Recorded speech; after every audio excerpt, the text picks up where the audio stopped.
आपका। मैं हूं योगेंद्र, आप देख रहे हैं खास खबर। और खास खबर में हम बात करेंगे राजस्थान में अपराध की और कानून व्यवस्था की। मुख्यमंत्री भजन लाल ने, जब हम चर्चा कर रहे हैं ठीक उसके एक दिन पहले बैठक ली और सख्त हिदायत दी है कि अगर कहीं पे भी किसी के इस तरह का संगठित अपराध दिखाई देता है तो एसपी और रेंज आईजी जिम्मेदार होंगे। ये मुझे लगता है कि एक पहला सीधा कड़ा संदेश इसे कहा जा सकता है और साफ साफ मैसेज दिया है कि जीरो टॉलरेंस पॉलिसी लागू होनी चाहिए अपराध को लेकर। किसी भी तरह की ढुलमुल नीति बर्दाश्त नहीं की जाएगी। अपराधियों के खिलाफ सख्त कार्रवाई होनी चाहिए और मैसेज जाना चाहिए कि अपराध का अंजाम क्या होता है। एक स्लोगन जो राजस्थान पुलिस का है, आम जन में विश्वास और अपराधियों में भय, वो उसी दिशा में दिखना चाहिए। तो चले आज हम चर्चा शुरू करेंगे। हमारे साथ योगेंद्र जोशी साहब, राजस्थान पुलिस सेवा के पूर्व अधिकारी, भरत मेघवाल जी कांग्रेस प्रवक्ता हमारे साथ हैं, शैलेंद्र दभाई जी भाजपा प्रवक्ता हमारे साथ हैं। सभी का स्वागत है। मैं जोशी साहब आपके पास आना चाहूँगा। एक सीधा मुख्यमंत्री का मैसेज अधिकारियों का है और मुझे लगता है कि शायद ये हो सकता है पहले कहते होंगे, लेकिन सख्त लहजा मुख्यमंत्री का पहली बार देखा जा रहा है कि जिन्होंने साफ कहा है कि बिल्कुल बर्दाश्त नहीं किया जाएगा और इसके लिए अधिकारी जिम्मेदार होंगे, नीचे वाले नहीं। अब तक होता क्या है कि नीचे वालों पे ठीकरा फोड़ दिया जाए। तो इस मैसेज में कुछ लगता है और पहले भी इस तरह की कुछ स्थितियां बनी है।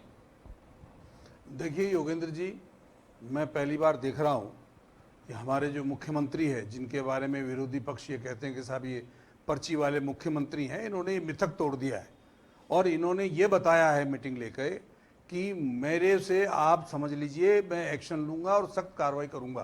कारण ये है, गंगानगर की वारदात हुई, आप देखिए भरतपुर में एक का मर्डर हो गया व्यापारी का, एक की गोली लग गई, अलवर के अंदर एक विवाहिता के साथ सामूहिक बलात्कार हो गया। इस प्रकार की घटनाएं झकझोरने वाली घटनाएं थी और साथ ही माननीय उच्च न्यायालय ने स्वप्रेरण प्रसंज्ञान लिया अपराध के संबंध में के साथ। एक डकैत की मृत्यु हो गई अजमेर जेल के अंदर और जो रंगदारी मांगी जा रही है, जैसे जयपुर के अंदर एक अपराधी से 64,000 की रंगदारी मांग ली गई है। इस प्रकार के अपराध जो हो रहे थे उसके बीच में हमारे जो माननीय डीजी हैं उन्होंने प्रेस कॉन्फ्रेंस करके ये कहा भाई 4.26% जो है अपराध कम हो गए और ये अपराध कम हो गए। तो माननीय मुख्यमंत्री जी का जो ये इशारा था ये था कि आप लोग इस प्रकार के आंकड़े प्रस्तुत करके मेरे को और जनता को आप भुलावे में नहीं रख सकते। आप देखिए जनवरी 2026 से 6 महीने में 50 हत्याएं हो गई जयपुर के अंदर और 2025 में 40 हत्याएं हुई, 21% हत्याएं बढ़ गई जयपुर के अंदर। और मुख्यमंत्री जी ने साफ कहा है कि बढ़ते हुए क्राइम को रोकने के लिए आईजी और एसपी जिम्मेदार होंगे। और मैं ये कह रहा हूं कि नीचे अगर बजरी माफिया काम कर रहे हैं तो 3, 4, 5, 9 करीब इंस्पेक्टर सस्पेंड कर दिए। अरे भाई, मैंने उस समय भी कहा था कि आपने एसपी से स्पष्टीकरण क्यों नहीं मांगा। अब जब मुख्यमंत्री जी ने कहा है तो आईजी और एसपी जिम्मेदार होंगे। और सही मायने में देखिए, ये कहने मात्र तक सीमित अगर बात रह गई तो कुछ होने जाने वाला नहीं है, लेकिन अगर कौवा मार के इन्होंने लटका दिया किसी भी आईजी और एसपी को, तब जाकर के मुख्यमंत्री जी की बात समझ में आएगी लोगों को और हमारे राजस्थान की जो कानून व्यवस्था है वो और सुदृढ़ होगी। क्योंकि अभी तक हमारे यहाँ जो पोस्टिंग्स होती हैं ये राजनीतिक पोस्टिंग्स भी बंद होनी चाहिए। हमारे यहाँ इंस्पेक्टर सिपाही बताओ राजनीतिक पोस्टिंग से लगते हैं। अरे मैं तो ताज्जुब करता हूं। ऊपर तो खैर सत्ता आते ही डीजी और सीएस बदल जाते हैं, एसपी बदल जाते हैं और आईजी ऐसे आईजी किसी काम के नहीं है, उनसे चला फिरा नहीं जाता पैदल। लेकिन मेरे समझ में नहीं आता वो आईजी कैसे लगे हुए हैं। ऐसी सिफारिशें जिसके अंदर कह रहे हैं साहब ये हमारा आदमी लगना चाहिए। तो भाई फिर आप अगर आशा रखते हो कि साहब अपराध कम होने चाहिए और जनता आपको वोट दे और आपकी सरकार दोबारा आनी चाहिए, तो ये संभव बिल्कुल नहीं है। इसके लिए आपको काम करने वाले ईमानदार और कर्तव्यनिष्ठ पुलिस अधिकारी और प्रशासन के अधिकारियों को लगाना पड़ेगा। गोकुंदा की जमीन के बारे में देख लीजिए, मुख्यमंत्री ने कहा कि वहां की जितनी जमीन है वो सारी की सारी जमीन पर अतिक्रमण हो रहे हैं, गुंडे बदमाशों ने, गैंगस्टरों ने अतिक्रमण कर दिया। तो उसमें अधिकारी को उन्होंने चार्जशीट दी है, उन्होंने स्पष्टीकरण मांगा है कि आप स्पष्टीकरण दीजिए, इस तरह की क्या बात है। तो मैं ये कह रहा हूं कि मुख्यमंत्री देर से जागे लेकिन जागे और मैं समझता हूं इस प्रकार की कार्रवाई वो करते रहे। पर हां, एक्शन अभी तक उन्होंने नहीं लिया, 2.5 साल हो गए हैं, एक्शन लेना जरूरी है। जिस दिन वो एक्शन लेना चालू कर देंगे उस दिन राजस्थान की फिजा बदल जाएगी। मैं एक बात जरूर कहना चाहूंगा, एक बड़ा मैकेनिज्म है राजस्थान पुलिस का, पता नहीं अभी ये तो सरकारें खुश होती हैं क्या। मैं 2003 से देख रहा हूं, वसुंधरा जी की गवर्नमेंट आई तो उस वक्त कहा गया कि हमारे वक्त पिछले सरकार से अपराध कम हुए हैं। उसके बाद अशोक गहलोत साहब आए कि हमारी सरकार के वक्त अपराध कम हुए हैं, फिर वापस वसुंधरा जी, फिर अशोक गहलोत साहब। हर सरकार के वक्त आंकड़े दिखाते हैं बाकायदा अधिकारी, इतने परसेंट इसमें कमी, इतने परसेंट इसमें कमी, इतने परसेंट इसमें कमी।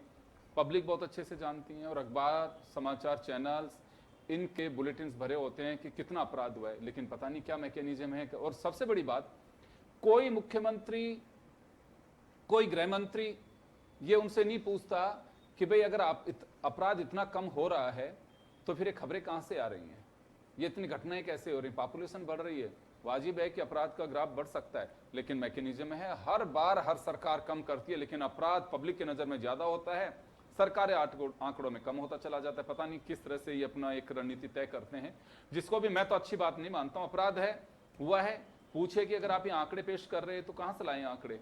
रोज तो हम समाचार पत्रों में पढ़ते हैं, आज भी जो समाचार पेपर्स में पढ़े हैं कितने मर्डर हो गए, ये आप देखेंगे तो कहीं ना कहीं इसमें भी घालमेल ऐसा कर देंगे कितने परसेंट आंकड़े कम हो गए जयपुर शहर में भी। कैसे कम हो रहे हैं भाई।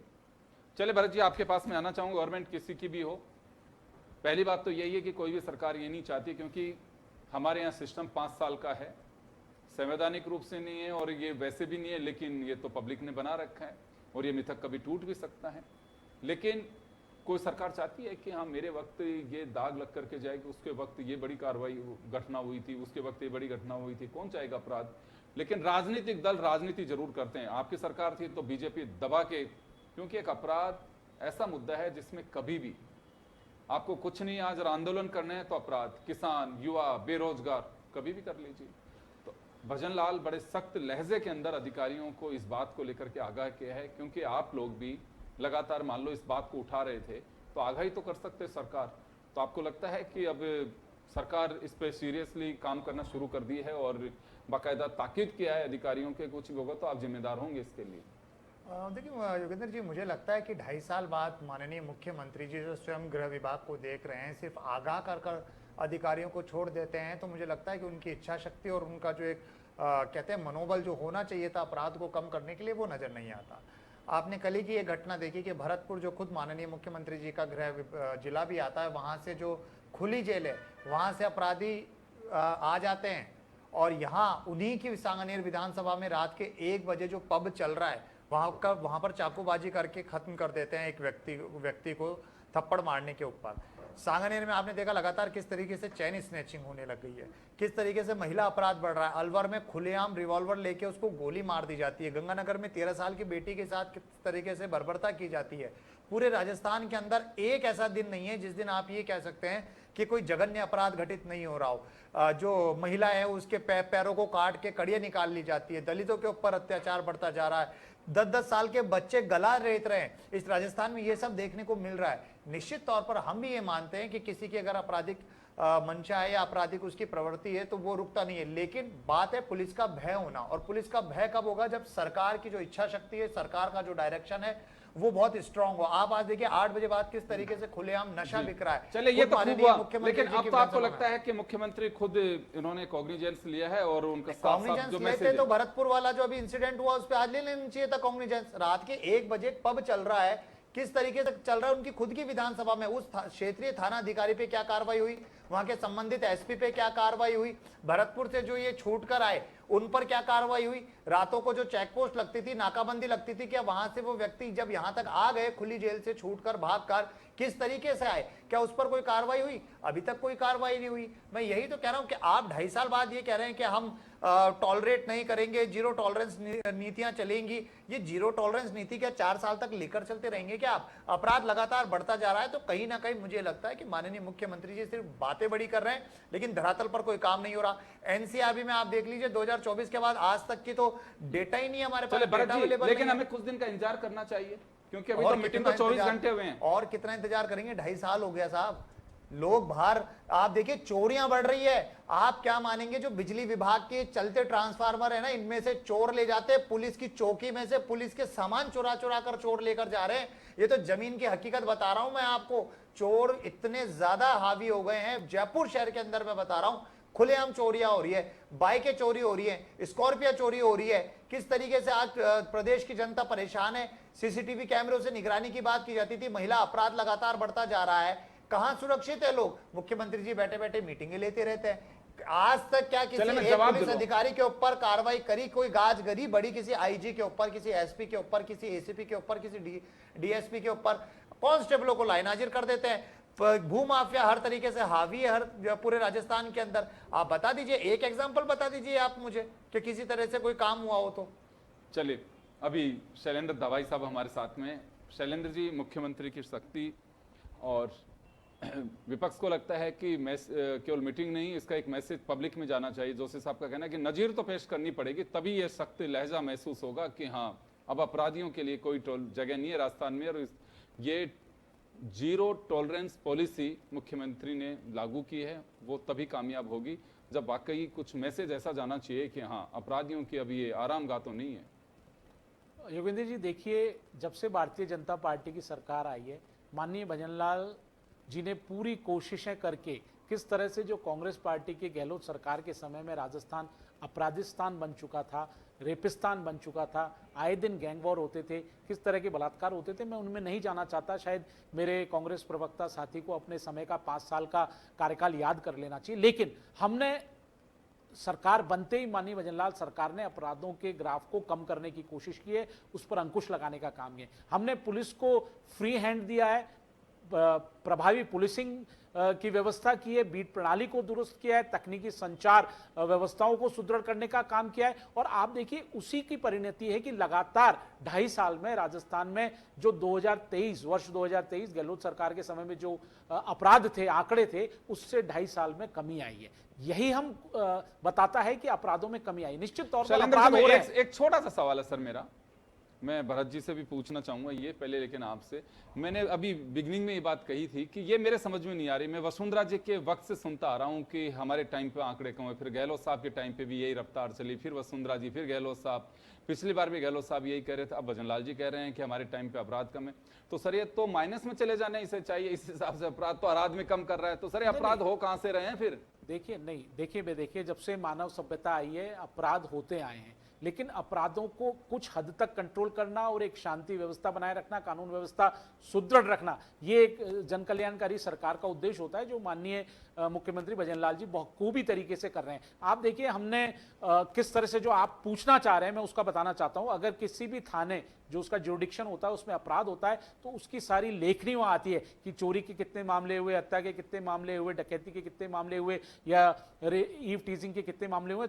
बकायदा वहां रिपोर्ट तैयार होती है और डेली की डेली रिपोर्ट एसएचओ जो थानाधिकारी है उसके यहां से डिप्टी के पास जाती है, डिप्टी एसपी उनकी तायद करता है, डिप्टी एसपी के बाद संबंधित उस जिले के एसपी के पास जाती है, उस संबंधित जिले के एसपी से सीधे आईजी के पास जाती है और आईजी से सीधे डीजीपी के पास जाती है। तो ये जो पूरा मैकेनिज्म बना हुआ है बिल्कुल पारदर्शिता से बना हुआ है, इसमें कोई घालमेल नहीं होता। जो वास्तविक मुकदमे हुए हैं दर्ज, जो एफआईआर दर्ज हुई है, जो वास्तविक घटनाएं हुई हैं, तो उनको आप छुपा नहीं पा रहे, छुपा नहीं सकते। तो इसलिए आप देखिए, जब एफआईआर में कमी आती है, इसीलिए मैं बता रहा हूं, मैं एक छोटा मैं पूरी बात मैं तो ये जानना चाह रहा हूं सर आपसे कि आपने कहा कि ये मैकेनिज्म है, तो ये आपके वक्त ही फेयर मैकेनिज्म है कि विपक्ष के टाइम भी फेयर मैकेनिज्म था? ये देखिए, हम विपक्ष का हमें पता नहीं, क्योंकि विपक्ष के समय के जो आंकड़े हैं वो पूरी तरह से एनसीआरबी के आंकड़े पूरे डोमेन में, और किस तरह से राजस्थान के हालात थे वो पूरी राजस्थान की जनता ने देखा, इसलिए उनको विपक्ष में बिठाया, उनको सत्ता से बाहर किया। लेकिन हमारा जो उद्देश्य था, हमने देखिए, यही मैं आपको बताना चाह रहा हूं कि अभी 2.5 साल में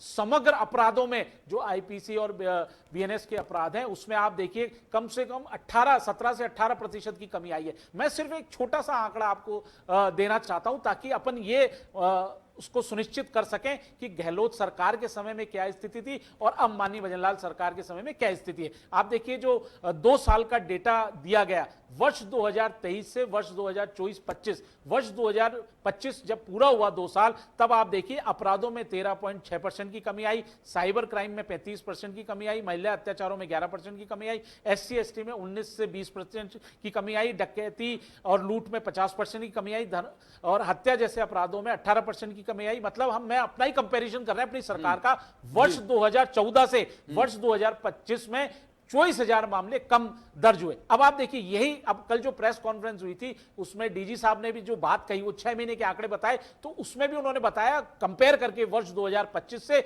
वर्ष 2026 के 6 महीनों में आप देखिए कि 65% की गंभीर अपराधों में कमी आई है। हत्या के मामले में 4.41%, डकैती में 16.21%, हत्या के प्रयास में 11.17%, लूट की वारदात में 19.93%, पॉक्सो एक्ट के मामले में 20.90% और दुष्कर्म के मामले में 13.36%। जो ओवरऑल बताया जाता है कि किस तरह से हम हमारी आंकड़े बता रहे हैं कि जून 2025 में 99,272 मामले दर्ज हुए थे, जो वर्ष 2026 में जून में 94,652 मामले दर्ज हुए। तो निश्चित तौर पर आप देखिए कंट्रोल किया जा रहा है अपराधों पे, और जो व्यवस्थाएं की गई है, जैसे महिला अपराधों पर माननीय मुख्यमंत्री जी ने विशेष कहा है कि बच्चों के और महिलाओं के प्रति जो अपराध होते हैं उसमें त्वरित कार्रवाई होनी चाहिए, उसमें कोई नेग्लिजेंसी नहीं होगी। अगर कहीं नेग्लिजेंसी होती है तो उस थानाधिकारी को से जवाब लिया जाएगा। और किस तरह से अब आप देखा कि किस तरह से SP और IG को हमने जवाब उनके लिए अकाउंटेबल बनाया है, जवाबदेही उनकी रखी गई है कि किसी भी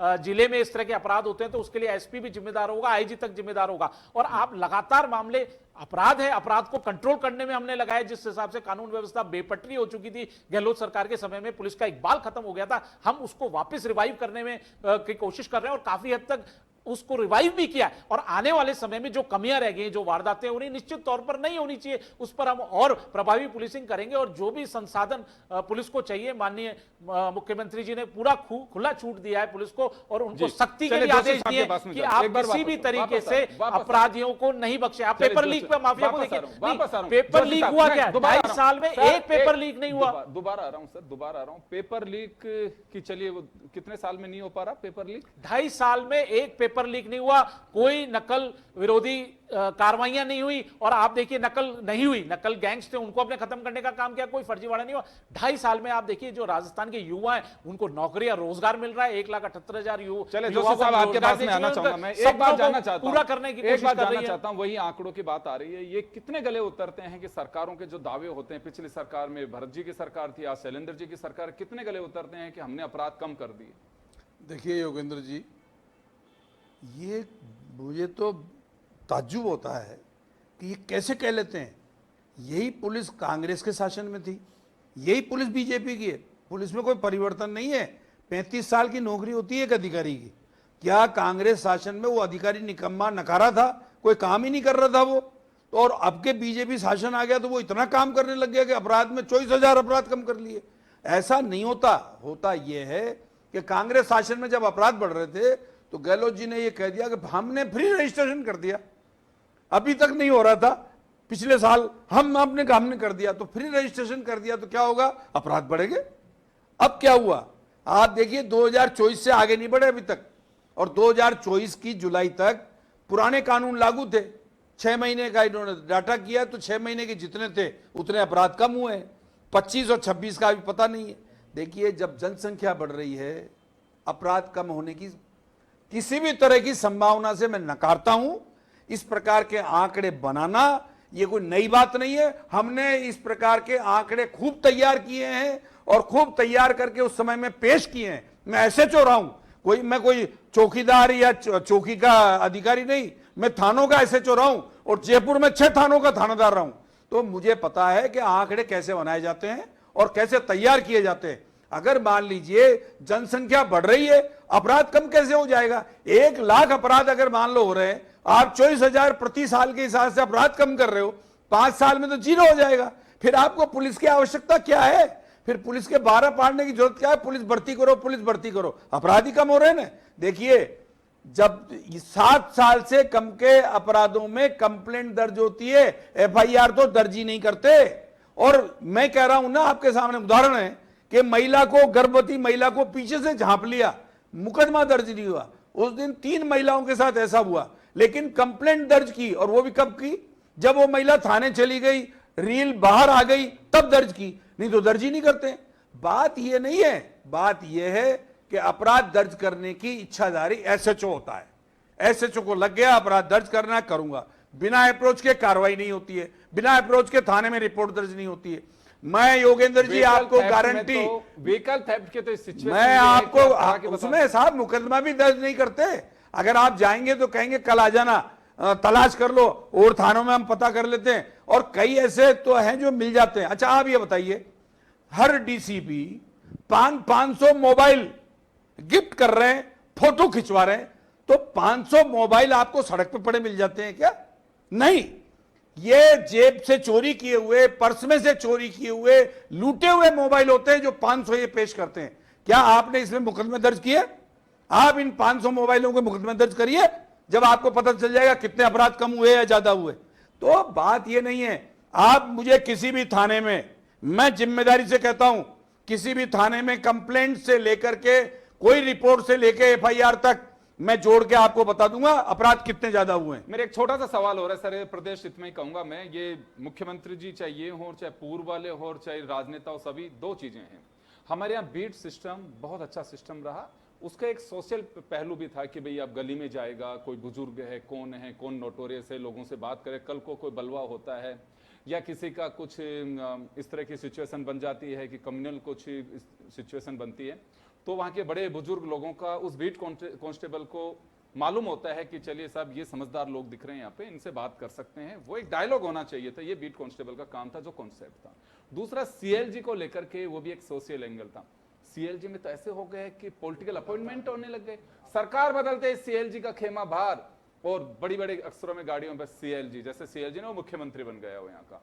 सीएलजी को लेकर के आपके वो दौर तो नहीं था कि वो तो अपने हिसाब से चलता था, लेकिन अब क्या हो गया कि सीएलजी के मेंबर पॉलिटिकल अपॉइंटमेंट होने लग गए। योगेंद्र जी आप बिल्कुल सही कह रहे हैं कि एसएचओ, डीवाईएसपी ये सीएलजी के लोगों का अपॉइंटमेंट करते हैं। ये क्या करते हैं कि जो ज़्यादा प्रश्नबाजी करे, जो ज़्यादा पंचायत करे, उसको सीएलजी में से बाहर निकाल देते हैं। अच्छा सीएलजी में भी अप्रोच लगती है, राजनीतिक अप्रोच लगती है, इसको सीएलजी का सदस्य बनाओ, इसको प्रमाण पत्र दो, जबकि सीएलजी का ये काम थोड़ी। अब तो सीएलजी का ये तक काम हो गया, अपराधियों की सिफारिश करते हैं थाने में कि साहब ये मेरे मिलने वाला है, ये फलाने का है, ये ढिमाके का है। मैं जब ट्रैफिक में था तो यहाँ सीएलजी थी साहब ट्रैफिक में, है ना, उसका अध्यक्ष था एक। मैंने एक स्कूटर जब्त किया तो सीएलजी के उस अध्यक्ष का टेलीफोन आया कि जोशी जी आप छोड़ दीजिए। मैंने कैसे छोड़ दिया भाई? बोले मैं तो सीएलजी का अध्यक्ष हूं ट्रैफिक का। मैंने कि मैं अब तुमको निकालूंगा इसमें से बाहर। नीना सिंह एसपी थी, मैंने कहा अब ये घुस गया ना, ये अपराधी को छुड़वाता है ये सीएलजी का। तो सीएलजी हुई है, ये इस प्रकार की जो संस्थाएं हुई है, ये पुलिस को कोई लाभ नहीं दे रहे। अब इन्होंने ट्रैफिक वार्डन, ट्रैफिक सहयोगी नाम से अपॉइंट किए चौराहे पे, उनसे चलवाते हैं। अरे साहब उन्होंने अपनी ठेकेदारी चालू कर दी अलग से, तब जाकर के उनको हटाए। अब क्यों? उन्होंने वाहन छुड़वाना, वाहन वो कटिंग मास्टर बन गए। अरे भाई क्या हो रहा है?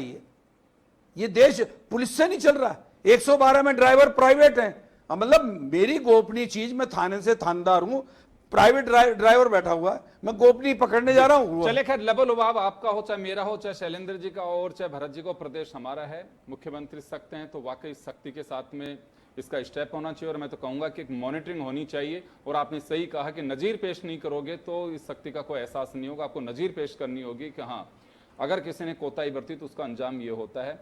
क्योंकि वो एक कहावत होती है कि कोए को मार के जब तक नहीं लगाओगे ना, जब तक कुछ नहीं होता। तो इसी तरह से नजीर आपको पेश करनी होगी। आप सुनने टॉलरेंस पॉलिसी तो तभी होगी कि बिल्कुल कोई भी हो, चाहे किसी भी किस्म का, उस अपराध को और अपराध को पनाह देने वाले को टॉलरेट नहीं करना चाहिए, वो चाहे कितना ही बड़ा नेता हो और चाहे कितना ही बड़ा कोई अधिकारी हो।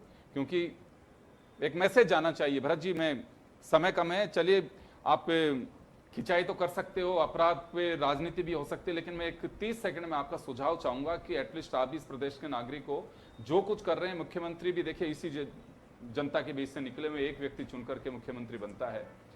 तो क्या होना क्या चाहिए आपकी नजर से? मैं सुझाव के रूप में जा रहा हूं, ये देखिए, आप शिकायत के जब रूप तक में नहीं। संबंधित जब तक आप संबंधित थाना अधिकारी, डीवाईएसपी, एसपी, इनके ऊपर अगर आप कोई अकाउंटेबिलिटी तय करके कोई विभागीय कार्रवाई स्ट्रिक्ट नहीं करेंगे ना, तब तक डर नहीं लगेगा।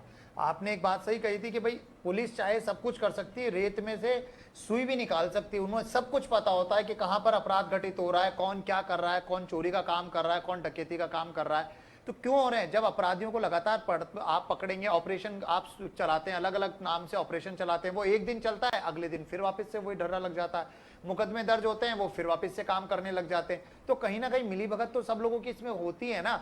अगर सरकार एक स्ट्रिक्ट मंशा से अधिकारियों को कह दे कि आप पर कार्रवाई की जाएगी, मुझे लगता है अपराध बहुत कम होने आपकी शुरू हो भावनाओं जाएंगे। को समझा शायद भजन लाल ने, उन्होंने यही कहा जो आप कह रहे हैं कि एसपी और आईजी जिम्मेदार होंगे। कई बार ये कहा जाता है कि ऊपर तो गाज गिरते, नीचे एसएचओ सस्पेंड कर देते हैं। तो अब लगता है कि जो आप कह रहे हैं वो भावनाएं शायद कथनी ऊपर और तक गई करनी हैं। में फर्क और आना चाहिए ना सर, साहब, इंतजार फिर। करना चाहिए अभी थोड़े दिन के लिए। और कहा कितना है इंतजार, कल मुख्यमंत्री इतना ने। बड़ा तो चलिए शैलेंद्र जी, मुख्यमंत्री आपके जी पास को आना कल ही चाहूंगा। दिख गया ना 30 इतना सेकंड बड़ा में अपनी काम। बात। देखिए, जी। माननीय मुख्यमंत्री जी ने यह भी कहा है कि कोई भी सिफारिश लेकर आएगा उसकी नियुक्ति नहीं की जाएगी, उसकी पोस्टिंग नहीं की जाएगी। यहाँ पे मेरिट के आधार पर पोस्टिंग देने का काम करेंगे। और आप देखिए किस तरह से उन्होंने जो संगठित अपराध है, साइबर क्राइम है, ड्रग्स तस्करी है, खनन माफिया है, किस तरह से उन पर वार करने की बात की। उन्होंने कहा आपको छोटे मोटे लोगों को नहीं पकड़ना, आपके उसके नेटवर्क को खत्म करना है, उसके सोर्स को खत्म करना है। अवैध हथियार, जहां आपको ज्यादा अवैध हथियार बरामद होते हैं वहां पे क्राइम ज्यादा होता है, तो उस अवैध हथियारों को भी आपको जब्त करके और उनके सोर्स तक पहुंचना है। इस तरह से राजस्थान को अपराध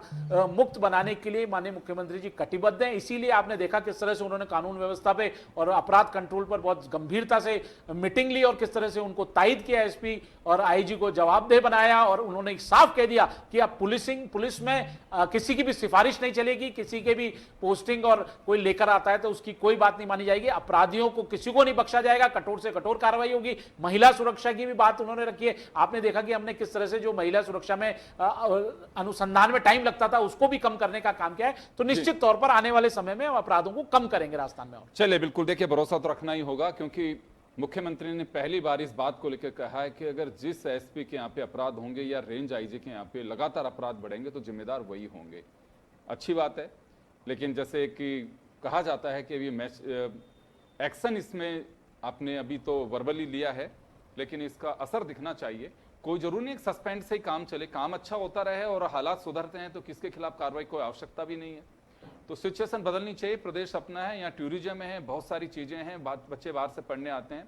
अगर अपराध का ग्राफ बढ़ता है तो निश्चित रूप से आपकी इकोनॉमी पे भी फर्क पड़ता है, आपके रोजगार के अवसरों पे फर्क पड़ता है, आपके प्रदेश के हालात पे फर्क पड़ता है। और अगर प्रदेश अपराध मुक्त होता है तो बहुत सारे ऐसे लोग हैं कि दिल्ली में बिजनेस करते हैं, मुंबई में बिजनेस करते हैं, लेकिन उनके परिवार राजस्थान में, जयपुर में, आसपास के एरिया में क्यों रहते हैं? उनको लगता है कि वहाँ व्यवस्था, जलवायु की जिस तरह की स्थिति है, वहाँ पे पॉल्यूशन वगैरह, तो बच्चे सेफ हैं और बढ़िया जगह हैं तो राजस्थान में भेजिए। तो आप सोच सकते हैं कि राजस्थान की लोगों के जहन में ये धारणा है तो उसको वापस तभी लौट सकता है कि वास्तव में पुलिस बेड़े में ईमानदारी के साथ और सख्त कानून के साथ में काम होगा, तभी स्थितियां सुधर सकती हैं। सभी का बहुत बहुत शुक्रिया। खास खबर में इतना ही, दीजिए इजाजत, नमस्कार।